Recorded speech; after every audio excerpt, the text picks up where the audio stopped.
Hello guys မတွေ့ရကြပြီကျွန်တော်တို့အားလုံးပဲနေကောင်းကြမယ်လို့ကျွန်တော်မျှော်လင့်ပါတယ်ကင်မရာမန်ကတော့ကျွန်တော်ညီမလေးဖြစ်ပါတယ်ခင်ဗျာအရင်မှာကျွန်တော် live ပြီးတော့ snap ပြီး live ဖန်နေတာ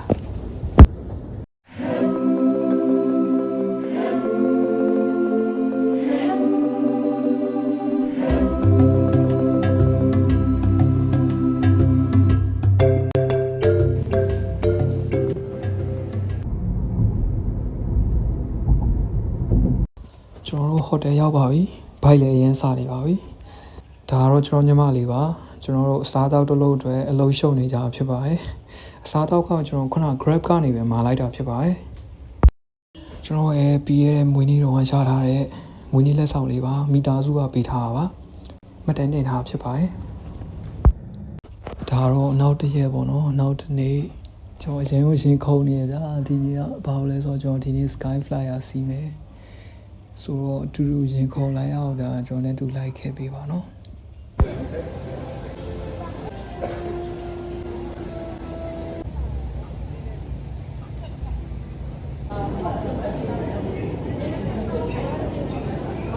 ကျွန်တော် ticket ကိုကျွန်တော်ဒီမှာလာဖြတ်ရပါတယ်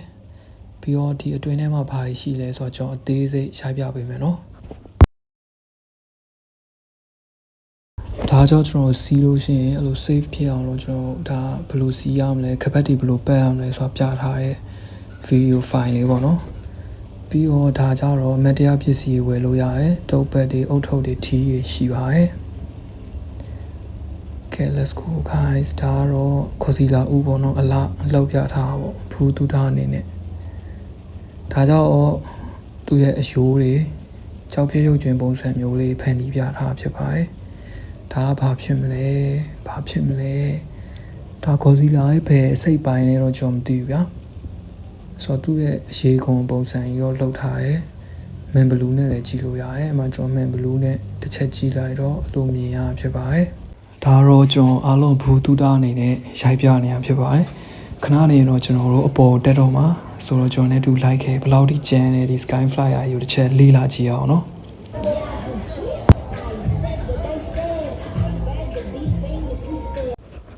ကျွန်တော်တို့လက်မှတ်တွေလည်းဖြတ်ပြီးသွားပြီတကယ်တမ်းဒါယူငါစီရတော့မယ်ဆိုတော့နည်းနည်းလန့်နေတယ်စိတ်ရောဘောကမှတစ်ခါလောက်စီးဘူးချင်းတော့ try ကြည့်ရဗျာတကယ်ကြတော့စောင်းကြောက်နေပါဆိုတော့ဒါကတော့ဒီရာစီ Sky Flyer စီဖို့အတွက်ဒါတန်းစီနေကြတဲ့လူတွေပါကျွန်တော်တို့ကဒီ Sky Flyer စီလို့ရှင်ဗျာဖုန်းတွေလည်းယူသွားလို့မရအောင်ကင်မရာယူသွားလို့မရအောင်သူတို့လို GoPro 9ရရပေါ့နော်အဲ့ဒီ GoPro 9ကဟိုထပ်ပေးရတယ်ဘယ်နဲ့ရ50ဖြစ်ပါတယ်ဆိုတော့ကျွန်တော်ဒီရာစီကတယောက်ကိုဖတ်350ကြာပြီပေါ့နော်အဲ့ဒါကျွန်တော်ထဲမပြောရသေးလို့ကျွန်တော်တစ်ဆက်တည်းပြောလိုက်တာပါဆိုတော့ကျွန်တော်ညီမလေးကဟိုဘက်မှာ GoPro တွားငားနေတဲ့အချိန်မှာကျွန်တော်ကဒါသူများရဲ့စီကဒီနေဝင်စီးစားလေးကိုမမီလိုက်ပါဆိုလို့ဗျာအားလေးကျွန်တော်အဲ့ဒါလေးပါရိုက်ထားဖြစ်ပါတယ်ကျွန်တော်ဒီ vlog လေးအတွက်ပေါ့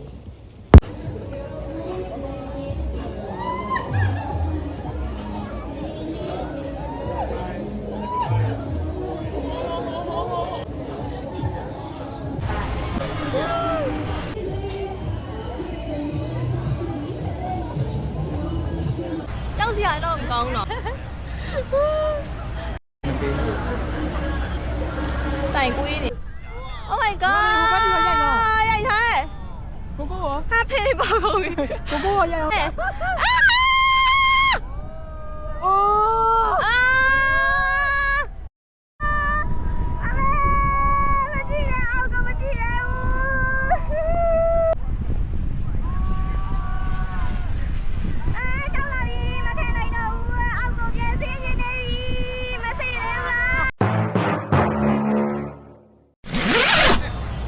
都唔講咯。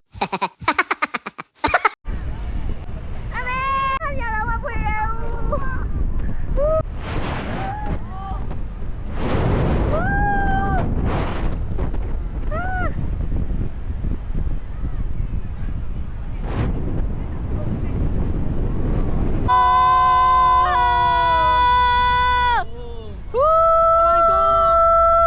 Okay ဒါကျွန်တော်စီးလို့ပြီးသွားပြီပေါ့နော်တွေ့ရတဲ့အတိုင်းပဲမှာကျွန်တော်ညီမလေးရိုက်လာတာနည်းနည်းတလွဲများရဲ့အဲ့ဒီအတွက်ကြီးအားအဆင်မပြေဖြစ်သွားရင်တောင်းပန်ပါခင်ဗျာကျွန်တော်တို့မှမပြီးသေးဘူးကိစ္စ ကျွန်တော်ရိုက်လာရအောင်ဖုန်းလေးကိုကူးရမယ်ဆိုတဲ့အချိန်မှာကျွန်တော်တို့တော်တော်လေးမပြန်ရအောင်ဗျာကျွန်တော်တို့ဒါဆိုရင်ညနေဆောင်နေလုံးဝညဟိုဟာလောက်ထိ9 နာရီလောက်ထိကျွန်တော်မှကူးနေရဗျာကျွန်တော်တို့လိုပဲကူးနေတဲ့လူတွေကလည်းအများကြီးပဲအဲဆိုကူးပေးတဲ့လူကလည်းလက်မလဲဘူးပြီးတော့အဲ့ GoPro ကိုထပ်ပြီးငားမဲ့စီးမဲ့လူတွေကလည်းတတုတ်ထက်ရောက်လာဖြစ်ချင်တော့ကျွန်တော်တို့ဖုန်းလေးကိုထည့်တဲ့အချိန်မှာကျွန်တော်ဖုန်း memory ကလည်းပြည့်သွားတယ်ရှိရဲ့အဲဆိုဖြစ်တင်တာဖြစ်အလုပ်တွေကိုရှုံနေရပဲအဲ့ဒီနေ့လုံးဒါတော့ကျွန်တော်ရဲ့တွေးကြုံတစ်ခုကိုပြန်ပြီး sharing လုပ်ပြရပါတော့အကယ်လို့ဒီ Skyfly ရောက်သွားစီးမဲ့လူရှိလို့ရှိရင်ဖုန်းထဲကမလိုအပ်တဲ့ data တွေကိုဖျက်ထားပါအဲဆိုရင်အဆင်ပြေမယ်လို့ကျွန်တော်အကြံပေးပါတယ်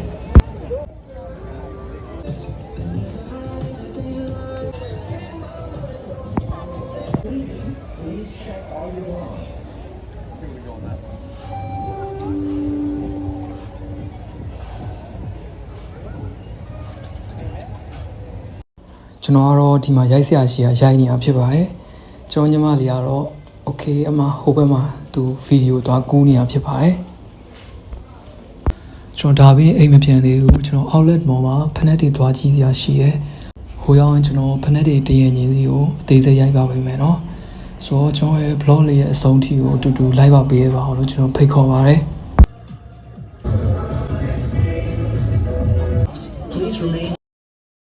Hey yo everybody ကျွန်တော် outlet ကိုရောက်ပါပြီဆိုတော့ကျွန်တော်ပထမဆုံးအနေနဲ့တူတူရှောက်ပတ်လိုက်အောင်ဗျာနော်ပြီးလို့ရှိရင်ကျွန်တော်တူတူဖက်နက်သွားဝယ်မယ်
Wow!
Okay ကျွန်တော်ဝယ်လို့ပြီးပါပြီပစ္စည်းကတော်တော်များရဗျ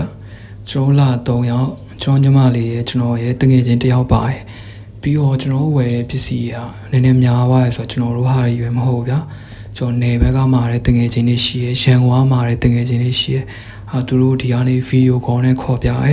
အဲ့လိုမျိုးသူလိုချင်တဲ့ဟာကိုဒီဈေးနဲ့ပြရဲပေါ့နော်အဲ့လိုမျိုးသူခြိုက်တယ်ဆိုလို့ရှိရင်ယူလာပေးရဲ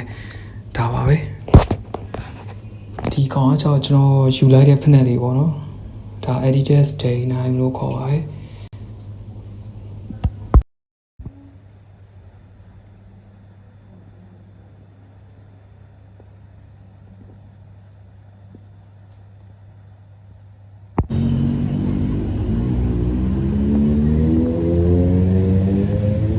โอเคဒီနေ့ကတော့ကျွန်တော်ဒီလောက်ပါပဲအခုကျွန်တော်ဒါသမင်းထွက်စားမလို့ဖြစ်ပါတယ်နောက်နေ့ပြန်ဆုံမယ်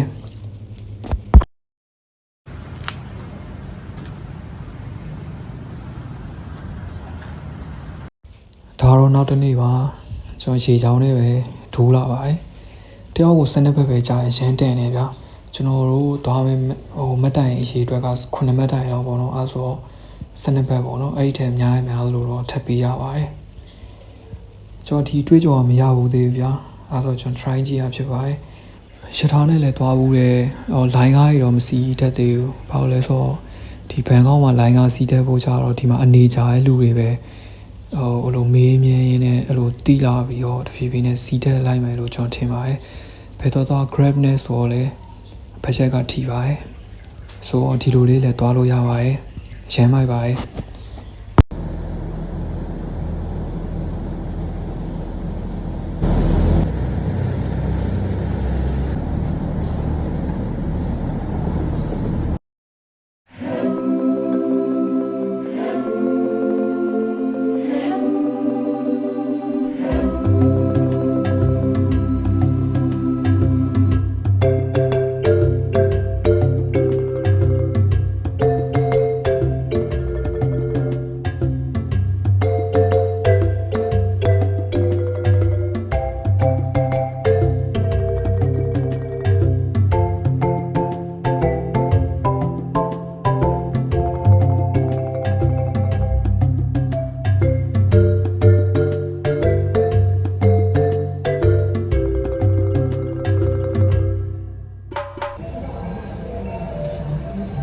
ဝုံမို့ရွှေနဲ့အလင်းရအောင်ကွာတကယ်ကြီးရအောင်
ကျွန်တော်ပြန်လာတော့မယ်ရန်ကုန်